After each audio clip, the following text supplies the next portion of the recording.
Praise the Lord. प्रभूची स्तुती असो. यावेळेस आपण मत्ते कृष्णवर्तमानाचं 5व्या अध्यायाचं 7वं वचन आपण वाचणार आहोत.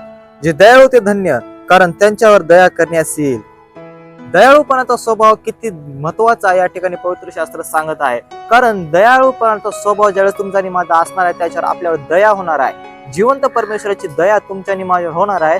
जगातल्या लोकांची दया तुमच्या आणि माझ्यावर होणार आहे. दयाळूपणाचा स्वभाव तुमच्या आणि माझ्या अंतःकरणामध्ये राहणं, तुमचा आणि माझा राहणं फार गरजेचं आहे. कारण पवित्र शास्त्रामध्ये लिखित केलं आहे की ज्यांचा दयाळू स्वभाव आहे त्यांच्यावर दया होणार आहे. आज तुमच्या आणि माझ्या जीवनावर दया होण्याकरिता, तुमच्या आणि माझं जीवन आश्रयित होण्याकरिता प्रत्येकाने आपल्यावर दया करायची. जिवंत बापाची दया तुमच्या आणि माझ्यावर असावी, याकरिता तुम्हाला आणि मला आपला स्वभाव दयाळू करणं फार गरजेचं आहे. जेणेकरून तुमचा आणि माझं जीवन आश्रयित होणार आहे आणि तुम्ही आणि मी दयाळूपणाच्या स्वभावाच्या द्वारे आपल्या जीवनामध्ये दया प्राप्त करून गेल्याशिवाय राहणार नाहीत.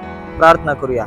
जिवंत परमेश्वर, आम्ही प्रार्थना करूया प्रत्येक लोकांसाठी. प्रभू, दयाळूपणाचा स्वभाव त्याला त्यांच्या अंगी घेण्यासाठी मदत कर. कारण प्रभू, तुझं वचन सांगत आहे की दयाळूपणाचा स्वभाव ज्या वेळेला आम्ही अंगी घेणार आहोत, त्यावेळेला आम्हाला दया प्राप्त होणार आहे. प्रभू, तुझे उपकार मानतो की तुझी दया आमच्यावर आहे. येशू आमचा तारणा तिच्या नावामध्ये प्रार्थना केली म्हणून तू ऐक. आमेन. देव बाप करो तुम्हा सर्वांना वचनाद्वारे आशीर्वादाचा करो. आमेन.